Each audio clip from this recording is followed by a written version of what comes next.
an ancient promise of peace, so desired that man has warred over it for thousands of years. Over the centuries, its walls have been reddened by the blood of Jebusites and Jews, Babylonians and Persians, armies of Arabs, Crusaders, Ottoman Turks, and the British Empire. Sacred city of the soul for 1/3 of the earth's people, through the millennia it has drawn mankind to itself like a magnet.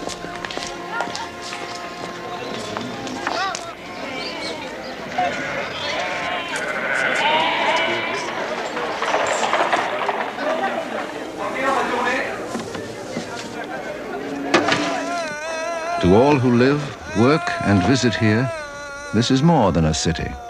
It is a haven, the fulfillment of some dream or prophecy, the legacy of generations who have gone before.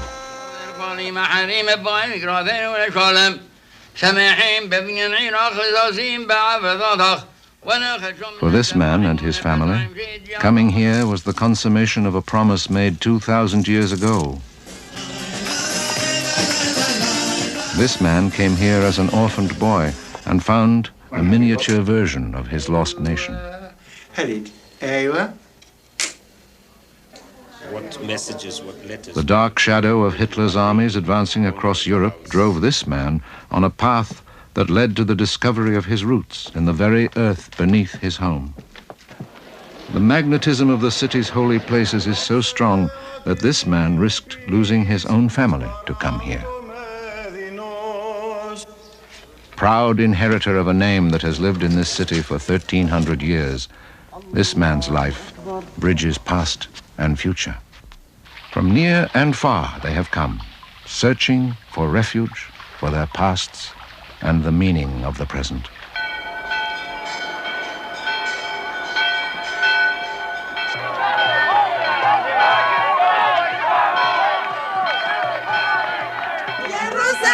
Jerusalem. 3,000 years of vibrant history, hope, and belief are rooted here, within the walls of Jerusalem. Walls, in the tiny enclave that is the old city, some of the greatest dramas in the history of mankind have been enacted. This is a story of that city, crucible of the world's 3 great monotheistic religions, symbol of peace in an area of turmoil and upheaval. It is a story of peoples of profoundly different cultures who struggle to maintain those differences. People who have fought each other, but now live side by side in sometimes uneasy coexistence.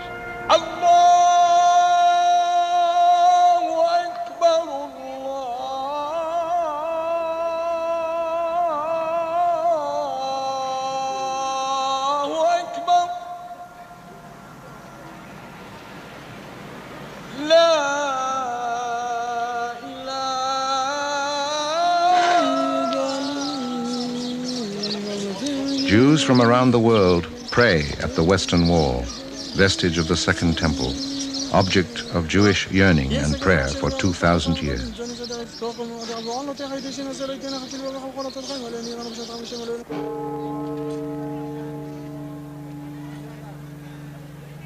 Here, built on the sites where tradition says Jesus spent his last moments on earth, was crucified and entombed, is the Church of the Holy Sepulchre. Most holy of shrines in the Christian world, this church has attracted pilgrims since the time of Constantine the Great.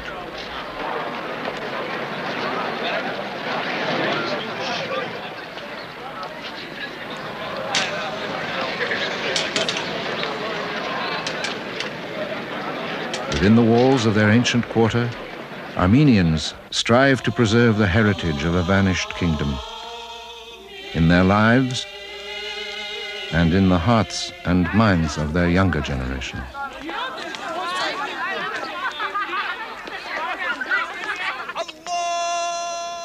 Consecrated under this dome is the sacred rock, where tradition says Abraham prepared to sacrifice Isaac, over which the ancient temples of the Jews were built, from which Muslims proclaim Muhammad journeyed to heaven.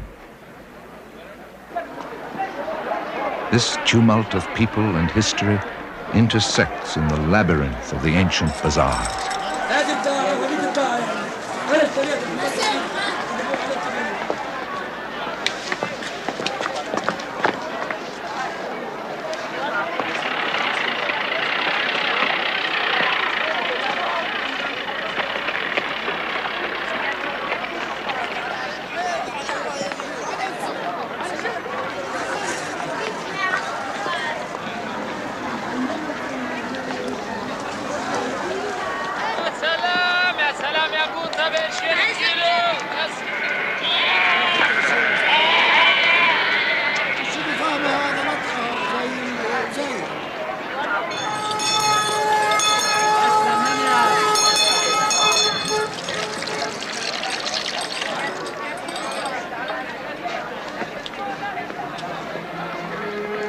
Wrapped around the venerable city like the setting for an exotic jewel are the walls, retaining traces of the eras of King Herod, the Romans, and Crusaders, last rebuilt by Suleiman the Magnificent 400 years ago.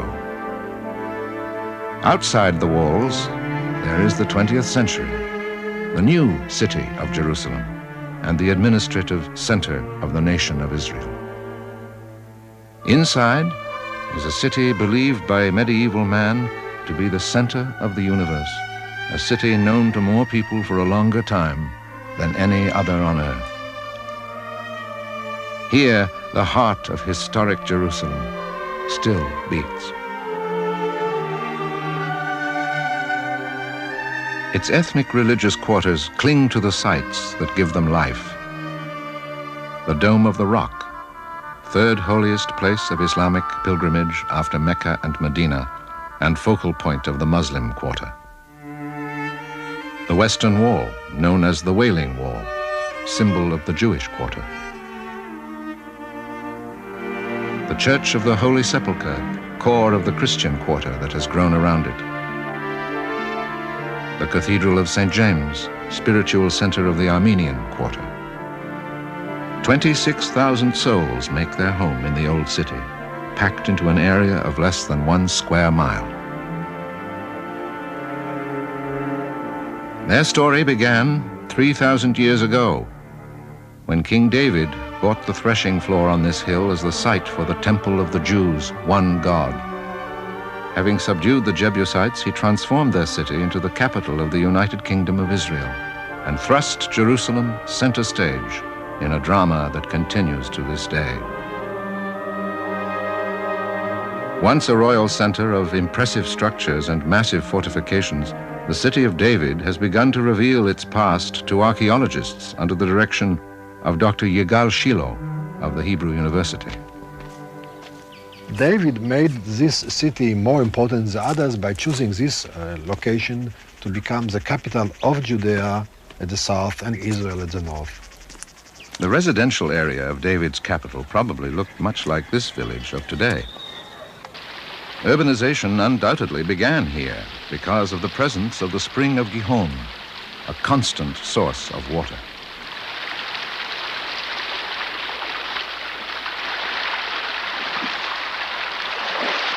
At the end of the 8th century BC, anticipating an attack by the Assyrians, King Hezekiah ordered this tunnel built. Why should the kings of Assyria come and find much water, asks the Bible in 2nd Chronicles. Cut deep underground, the tunnel carried the water nearly 1,800 feet from the spring outside the wall to a point inside the city.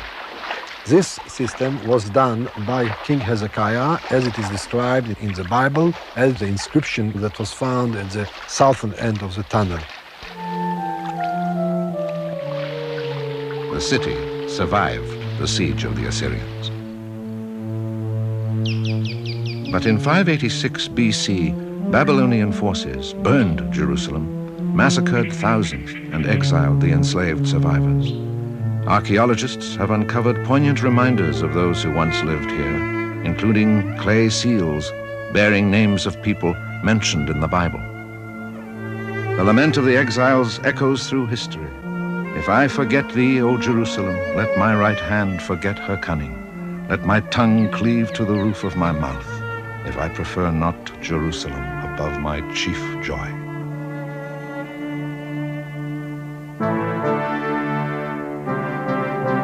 A half-century later, the Persians defeated the Babylonians and allowed the Jews to return. The second temple rose on the site of the first. This model depicts Jerusalem as it was when Jesus came here to celebrate the festival of Passover. Although he knew the repressive Roman rulers had labeled him a rebel, he continued to preach brotherhood, kindness, and charity. In the last days before his crucifixion, Jesus left the temple by these steps. They are one of the few remnants that remain, for in 70 AD, on the anniversary of the day the Babylonians had sacked the first temple, the Romans burned the city, butchered the people, and took the rest as slaves. Thus was Jerusalem destroyed for a second time.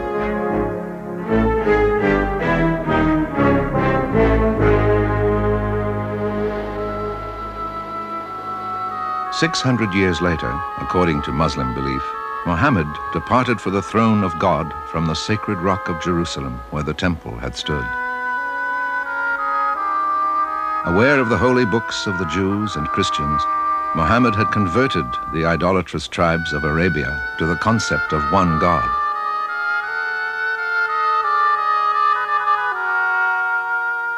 Only 6 years after his death, an army of his followers stood at Jerusalem's gates, claiming the city as their own. Muslims were to rule Jerusalem for the next 1,300 years, except for 2 interruptions when the Crusaders wrested the city from them.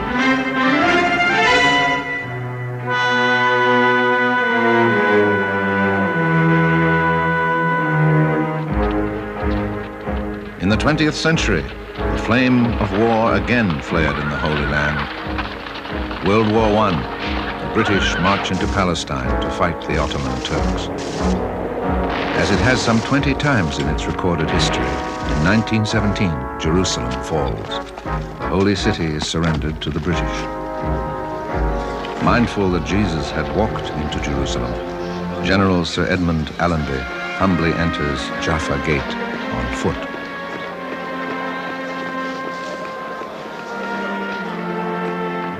There are renewed stirrings of Zionism, the concept of a modern Jewish nation. In 1947, the United Nations votes to end the British mandate and partition Palestine into Jewish and Arab states. May 14, 1948, David Ben-Gurion, citing the fulfillment of the dream of generations, makes a proclamation Jews everywhere have long awaited. The state of Israel has arisen.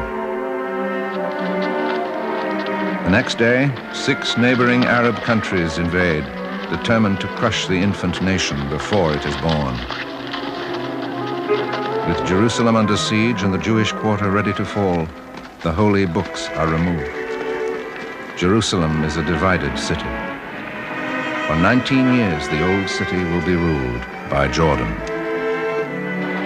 In 1967, as the Six-Day War rages, Israeli paratroopers storm through St. Stephen's Gate.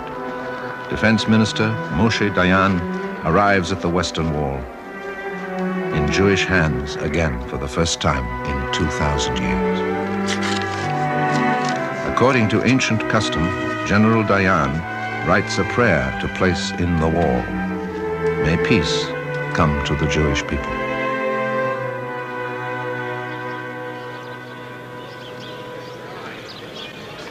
Today, a fragile peace reigns in the walled city. The Supreme Muslim Council has remained in charge of the Dome of the Rock. The Israelis reclaimed the Western Wall, cherished relic of their lost temple. Jews from more than 100 cultural backgrounds have come to live in their ancient capital. Many are Ashkenazi, from Europe and the Americas. The rest, Sephardic and Oriental Jews, are from Mediterranean regions, the Middle and Far East.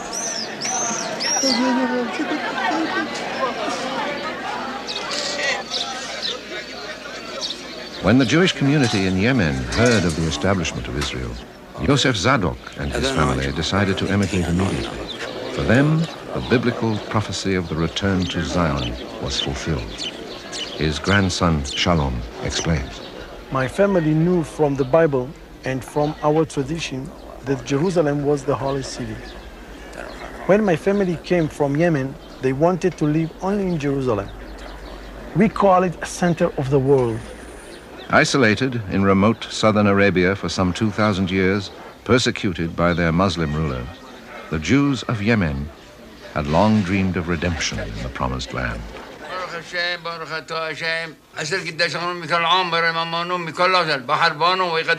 They clung to their beliefs and kept the ancient observances in their purest form.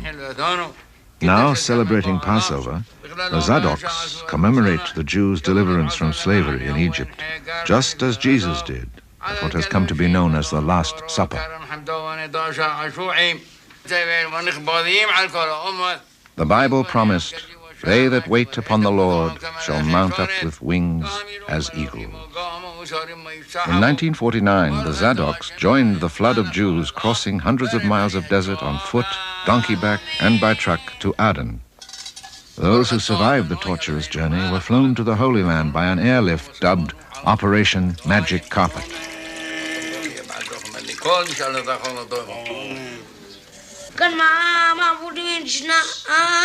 دخل أركب أخلا وكان سوق عظيم باموس قال شلون ما ترجع ودمكو ما نشأنا الليل هذا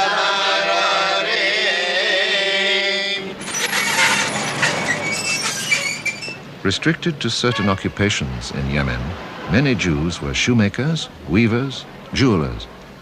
Yosef Zadok was a court jeweler for the king of Yemen. Our family has been making jewelry for more than 7 generations. It is our heritage, our tradition. When we came from Yemen, we tried to keep our traditions.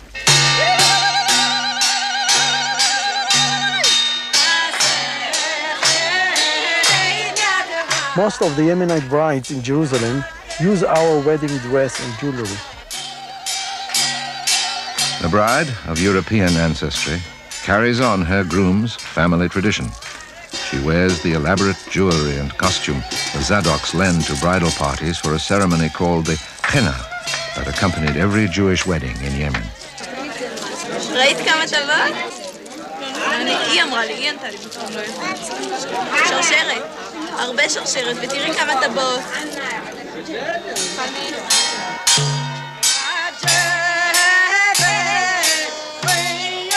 The henna, from which the festivity derives its name, has long been used as a talisman of good luck.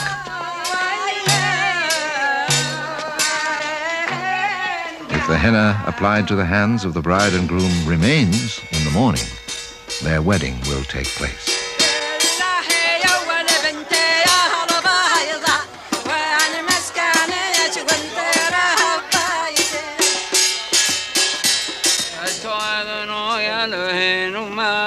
Mr. Zadok, a relative of the groom, is here to bestow a blessing.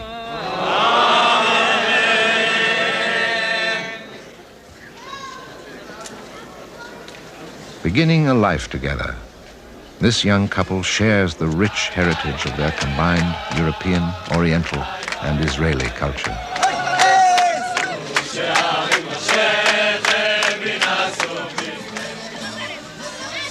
During the Jordanian occupation of the old city, the Jewish quarter had been nearly destroyed. When reconstruction began after the War of '67, Theo and Miriam Siebenberg were the third family to build here. It was my dream to come to Jerusalem. Jews have been praying for Jerusalem throughout the centuries, for thousands of years, going back even to the time of the exile in Babylon. The Jewish quarter is full of our history from 3,000 years ago. When we came, the Jewish quarter was completely destroyed, and now everything is built and clean. The changes were immense.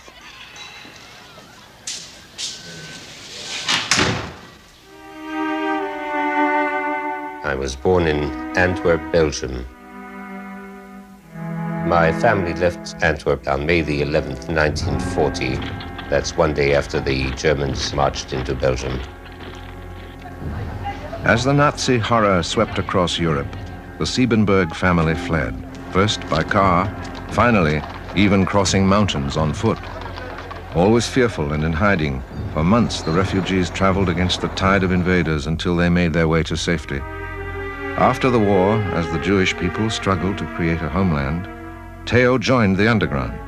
Eventually, he made his way here. Like all Jews born in Israel, Miriam is known as a Sabra. My parents came from Warsaw, Poland. I was born in Tel Aviv, and I went to regular school and then to high school. And after high school, I went to the army, like all the Sabras in Israel did. I thought I'd never leave the army. I liked it so much. Miriam and Theo met at a party 20 years ago. Today, they often entertain visiting dignitaries, drawn by the remarkable discoveries the Siebenbergs have unearthed. When Theo and Miriam completed their house in 1970, archaeologists were digging all around them in the Jewish quarter. Fired by the dramatic finds being made, Siebenberg determined to build a museum beneath his home. As workmen removed 3,000 years of accumulated debris, tangible links with those who had lived on this site through the millennia began to emerge. These stones here are each made out of one large block of stone. They are sections, actually, of the aqueduct that passed here 2,000 years ago and which brought water into the city of Jerusalem. Now, this is a mikveh, or Jewish ritual bath, which is 2,000 years old and which belonged to the mansion that stood above here. And, of course, that was a 3-floor high house. The home probably burned when the Romans sacked Jerusalem in 70 A.D. Now, if you look down here, these rooms that you see down below, they're hewn out of solid rock about 3,000 years ago. That's roughly King Solomon's time. The openings that you see here were called the nefesh, or the soul. The soul would actually rise out of these openings, and there was on top of this a pyramid-shaped stone structure, which was the permanent abode of the soul. For Theo Siebenberg, each discovery provided palpable contact with the past and his people.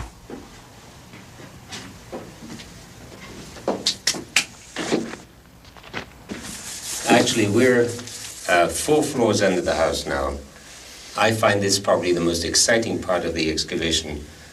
Actually, we're standing in a room which goes back thousands of years, and you can almost feel the presence of the people who lived here at that time, you know, King Solomon's time, King David's time.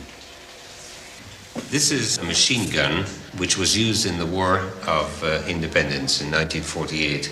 The same week I found this, I was excavating 3 floors lower at the other end of the site, and I found this arrowhead of the war against the Romans in the year 70 of the Common Era. So you have this whole span of wars, age, right? Absorbed by his passion, Theo has spent 15 years and $3 million creating Siebenberg House, the museum he and Miriam will leave to the public. It was used 2,000 years ago for crucifixion. When you think of it, now you take this inkwell, you wonder what letters might have been written by the owner of the house, writing from These this. artifacts will enable future generations to experience their connections to ancient Jerusalem.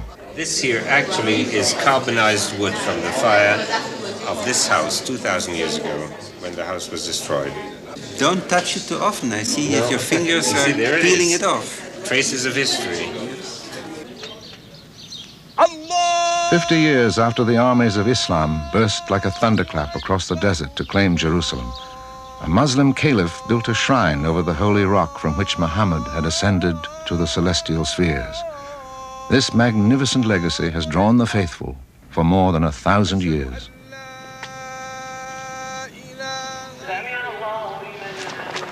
Now, during Ramadan, the Muslim holy month of fasting and atonement, Thousands of pilgrims journey to the old city for one of the Islamic world's most important religious observances.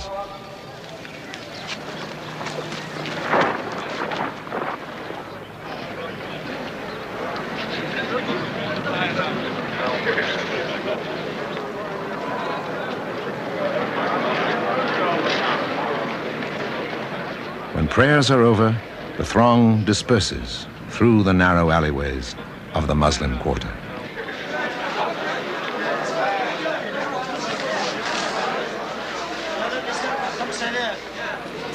The family of Khalil Haldi has lived in the Holy Land since the day 1300 years ago when his ancestor rode into Jerusalem at the head of a column of Islamic warriors.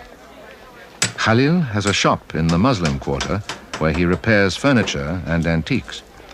He specializes in mother-of-pearl inlay. His neighbor, a blind oud player, stops by to pick up the instrument that Khalil has repaired for him. أنا خلصت لك العود ها أما طلع شو على كيفك الله ربي كتاب تفضل شوف كانوا المفاتيح مش نافعة أنا عملت لك مفاتيح جداد منيح صوته لأنه أنت جبت لي العود كل الصدف هذا كان رايح يعني أنا عملت لك إياه شايف لا يا أبو سيمون ما أنت يا شيخ عزيز علينا والله. Through the centuries, his family has provided a succession of scholars to Jerusalem's Muslim community. Among their proudest achievements and possessions is the Haldi Library. Founded in 1900, it consists of their combined private collections, 6,000 books and manuscripts in Arabic, Persian, English, French, and Turkish.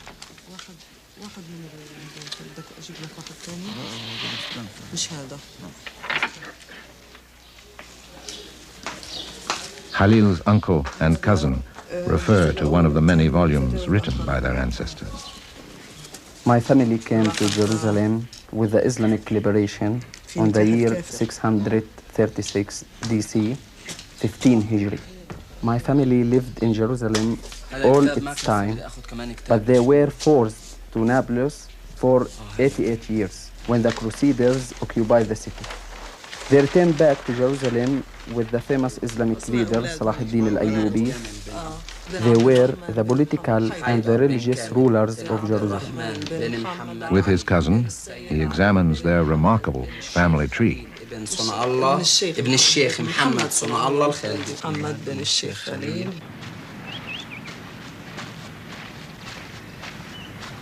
Each week, Khalil goes to the historic Muslim cemetery outside the city walls.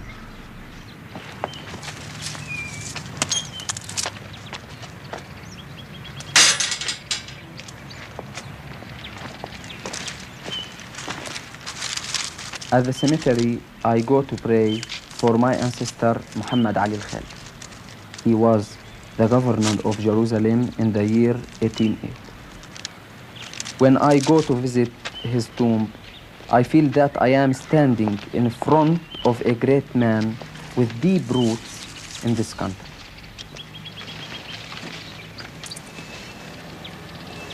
بسم الله الرحمن الرحيم الحمد لله رب العالمين الرحمن الرحيم مالك يوم الدين صراط الذين أنعمت عليهم غير المغضوب عليهم ولا الضالين آمين الله أكبر الله. During the month of Ramadan, the Muslim quarter pulses with activity after sundown.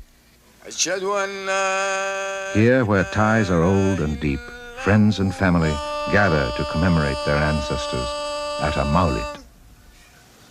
أشهد أن لا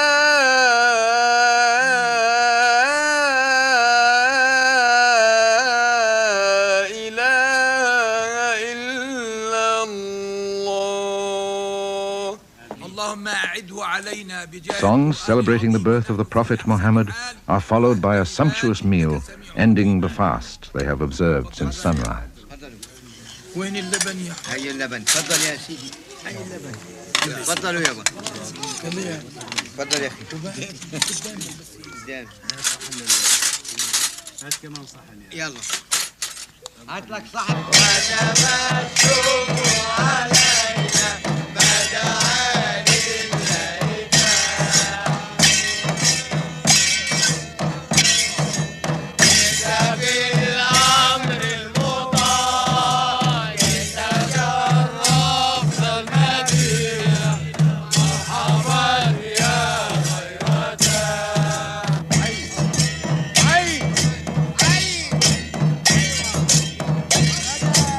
Within the walls of the old city, the ancient traditions resonate across the ages, binding the people of the present with their treasured past.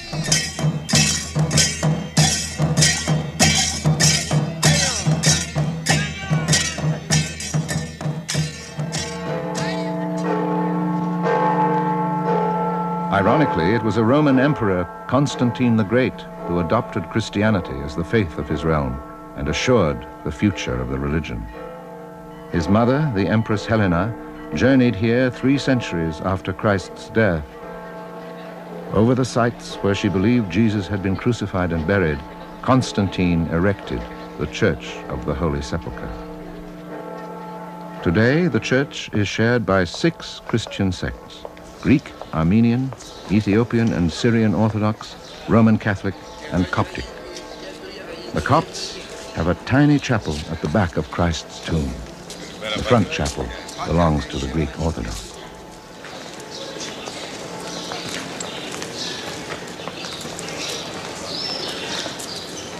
Among their holdings is the stone where Jesus is thought to have lain when he was taken from the cross. Over the rock of Calvary, where Jesus was crucified, the Greek Orthodox maintain a chapel.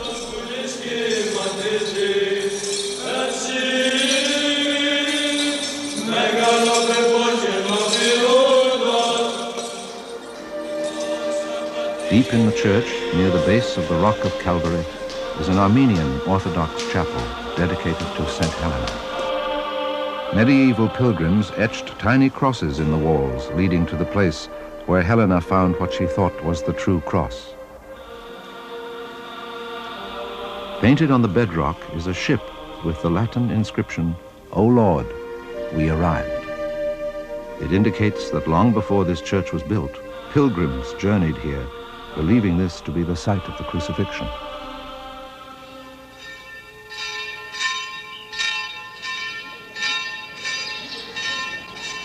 A mud hut village atop the roof of the church is the only area which the Ethiopian Orthodox, one of the oldest Christian communities in the Holy Land, can claim. Control of even this modest outpost is disputed in legal wrangles that began in Ottoman times.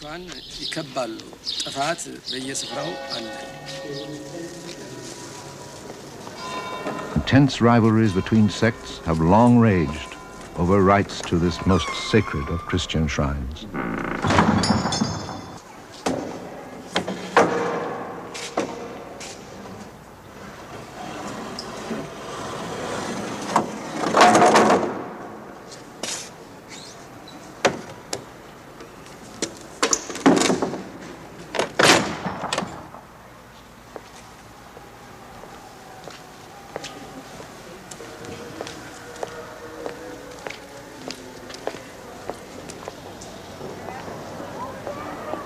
Cloistered behind protective walls, the Greek Orthodox Patriarchate grew up next to the Church of the Holy Sepulchre.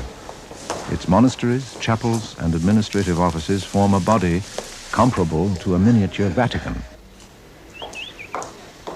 As a boy, Father Timothy felt irresistibly drawn to join the monks who serve here. I decided to join the Brotherhood because I like the aims that the brothers have in front of them, to safeguard the holy places, to venerate them, to have them ready for every Christian to come also and venerate. Chief Secretary of the Patriarchate and Private Secretary to the Patriarch, Father Timothy recalls the path that led him here. When I was 14 years old, a priest came once to preach about Jerusalem. For me, that was the turning point of my life. I said, Jerusalem is the place I'm going to be a priest. My parents wouldn't even listen to that.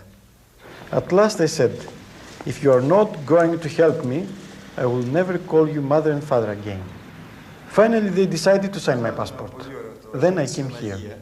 I said to myself that I should stay in Jerusalem for life.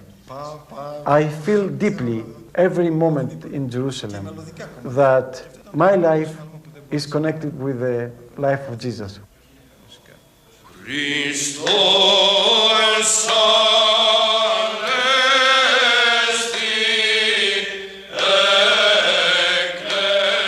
Timothy attended the seminary as a young man. Like this generation of seminarians, he left his native land to dedicate his life to the holy shrines of Jerusalem.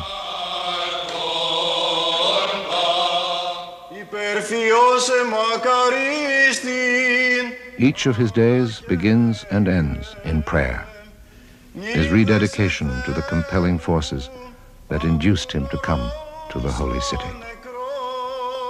Jerusalem is the city which fills my heart and should fill the hearts of all Christians with love and peace. It would be easy to be a priest in my country, but here in Jerusalem, I feel closer to God.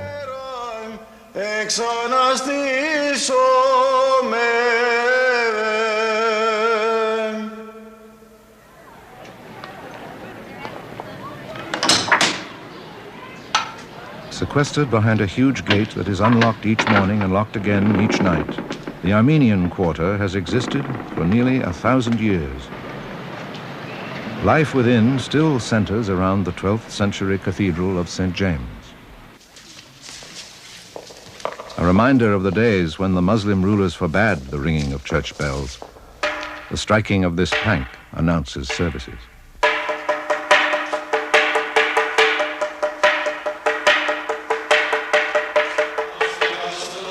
Today, the community gathers to commemorate a Holocaust. For the Armenians are a people whose ancient homeland has been ravaged, many of its citizens killed or scattered. To Elia Kavejian, the service has special meaning, for he is a survivor of the Holocaust. For him, Jerusalem became a haven. 60 years ago, he arrived as an orphaned boy. Now, he is surrounded by his loving family.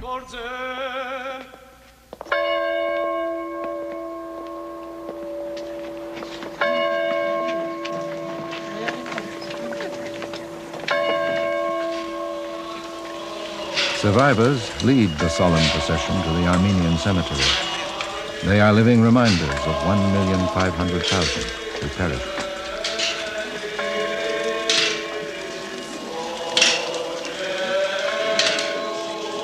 In 1915, part of what had once been the Armenian Christian kingdom was under Ottoman rule.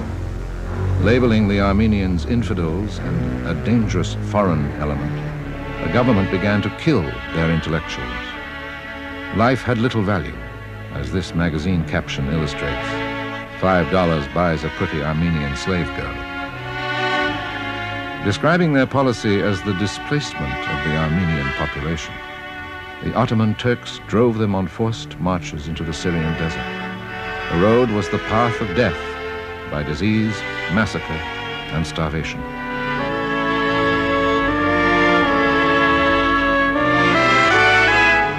Elia Kavejian remembers. They took us through the Syrian desert to Mardin. We walked, I don't know how many weeks, how many months walked. Near Mardin, they bring it a place which all around it, it's many hills. My mother says, Mother, they are going to kill us. I want to give my son to that Kurd which is coming. Maybe he will remain alive.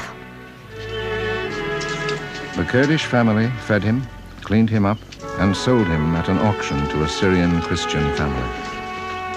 The husband was an ironsmith, and 6-year-old Elia worked the bellows for him.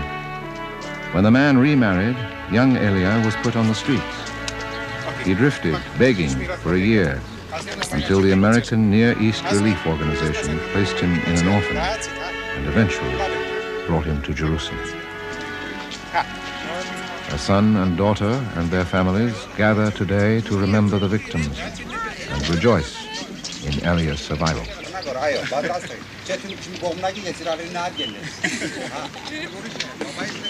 Kavajian learned photography in the orphanage. He owns a photo supply store, custom laboratory, and portrait studio. 1 minute. Let me take away from the object. طلع هون حبيبتي. هون بسمي ايوه. واحد بسمي اضحكي هون. طلع علي بسمي سمايل. ايوه. ايه. اتش. Although the family now resides outside the old city, its life still revolves around the Armenian quarter.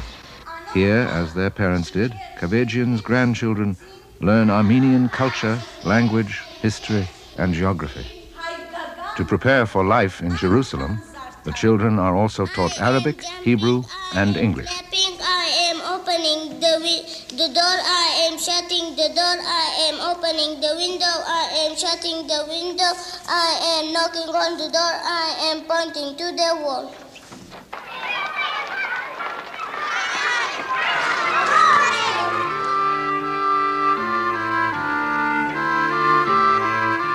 His family thriving, Elia Kavajian remembers the orphans club he and 9 boys formed when, at age 14, he began to work.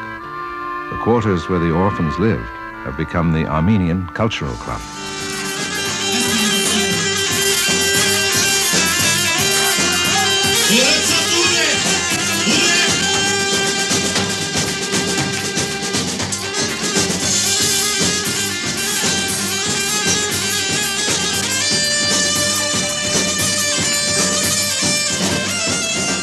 For Elia, Jerusalem has provided a refuge of warmth, friendship, and opportunity. In his words, this is the happiest time of my life.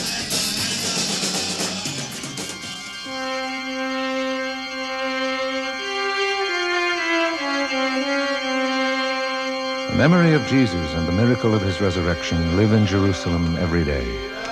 Just as he joined the multitudes that journeyed to Jerusalem each year at Passover, throngs of pilgrims from around the globe come here at Holy Week to walk in his footsteps.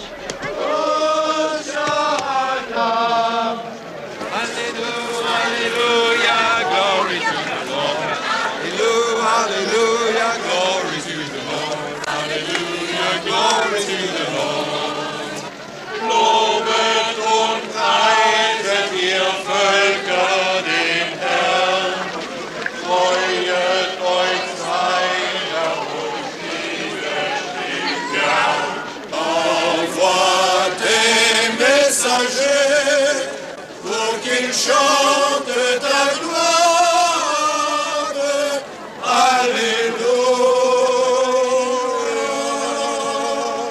Amen, Amen, Jérusalem. Amen, Amen, Jérusalem.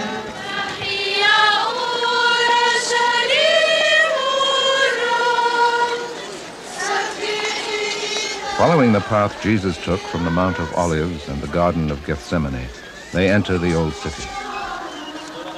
Carrying crosses along the way of sorrows, where tradition says he struggled in his agony, they connect with the ancient passion and eternal mystery of Christ. In the hours before dawn on Easter Saturday, the flames of the lamps that light the Church of the Holy Sepulchre are extinguished. When the door is opened, thousands of pilgrims press in to experience an Oriental ritual that has been repeated each year for centuries, the miracle of the Holy Fire.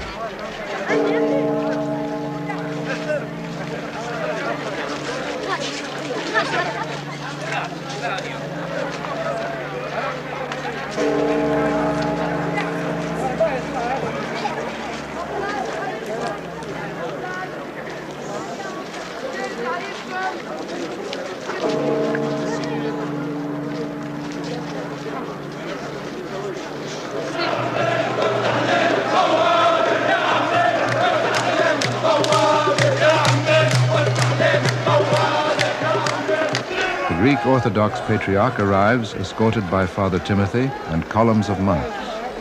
The tomb of Christ has been sealed. When the seal is removed, the Patriarch will enter to determine if the holy fire, said to be sent down by God, will burst forth this year.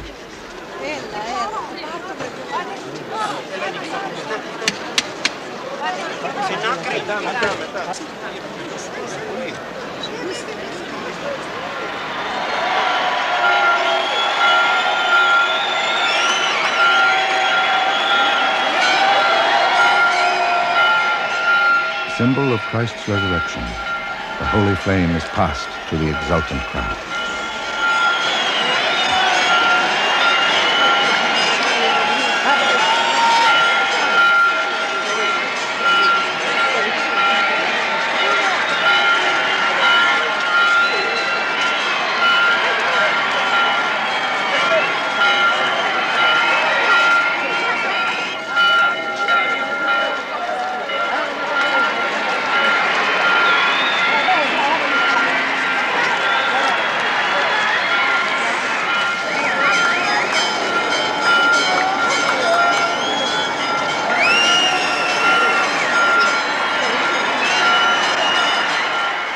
It is said that here Jesus once stood, flanked by two thieves.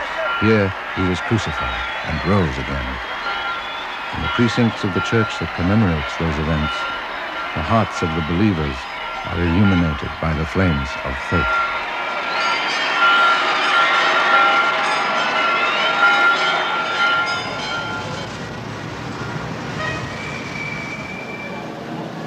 High on the wall of the Muslim quarter in the Old City is a house where American pilgrims seeking a spiritual haven settled 100 years ago. Their granddaughter, Anna Grace Lind, still follows the path their quest began. Her grandmother, Anna Spafford, survived a shipwreck that took the lives of her 4 daughters. Later, when a son also died, her husband wrote, "Jerusalem is where my Lord lived, suffered, and conquered. And I too wish to learn, especially to conquer." Like her mother and grandmother, Mrs. Lind has dedicated her life to serving the needy of Jerusalem. Since 1967, she has administered the Spafford Children's Center, which provides prenatal and baby clinics for mothers and children who might otherwise go without these services.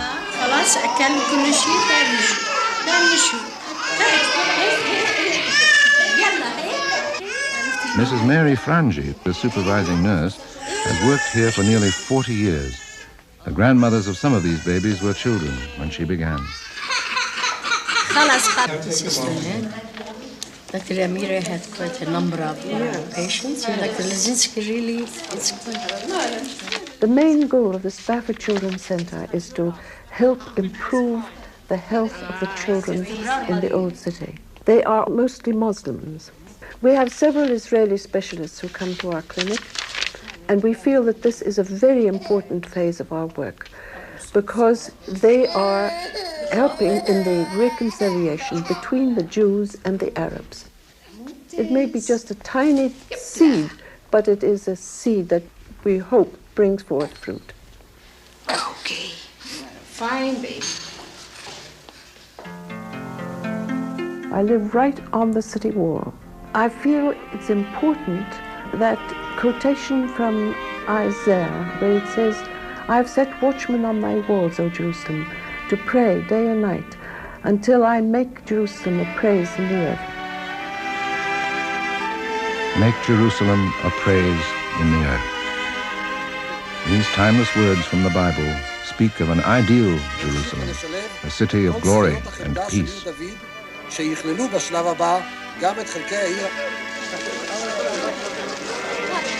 In 1985, the City of David Archaeological Garden is opened.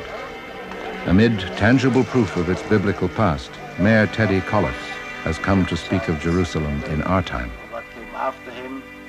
Pragmatic and sensitive to human needs, this remarkable man has retained his office through the combined votes of both Arabs and Jews. But we are living in a time when people want evidence. They want to see, they want to touch what they believe in, and not only believe in the abstract. Jerusalem is a place where meanings survive, where names survive. In Jerusalem, everybody has a religion. That doesn't mean that everybody goes to synagogue or church or the mosques, but people believe in things. The people who come here are not visitors, they're pilgrims. They come to Jerusalem because it has a special meaning for them. It's not like coming to another city. We try to give people a feeling they live in a city which belongs to everybody, but where everybody has his particular past and his particular history. Everybody who lives in Jerusalem tries to link up with the past. Jews, Christians, Muslims. The most important thing about Jerusalem is its people in their variety.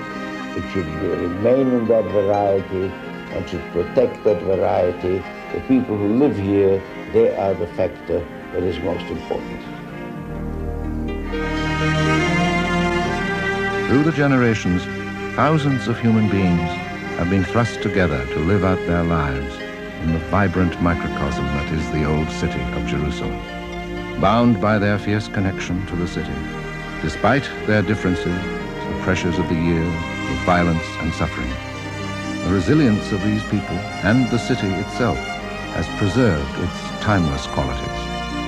Even in our era of materialism and uncertainty, the concepts of love, rebirth, brotherhood, and peace still shine forth from within the walls of Jerusalem.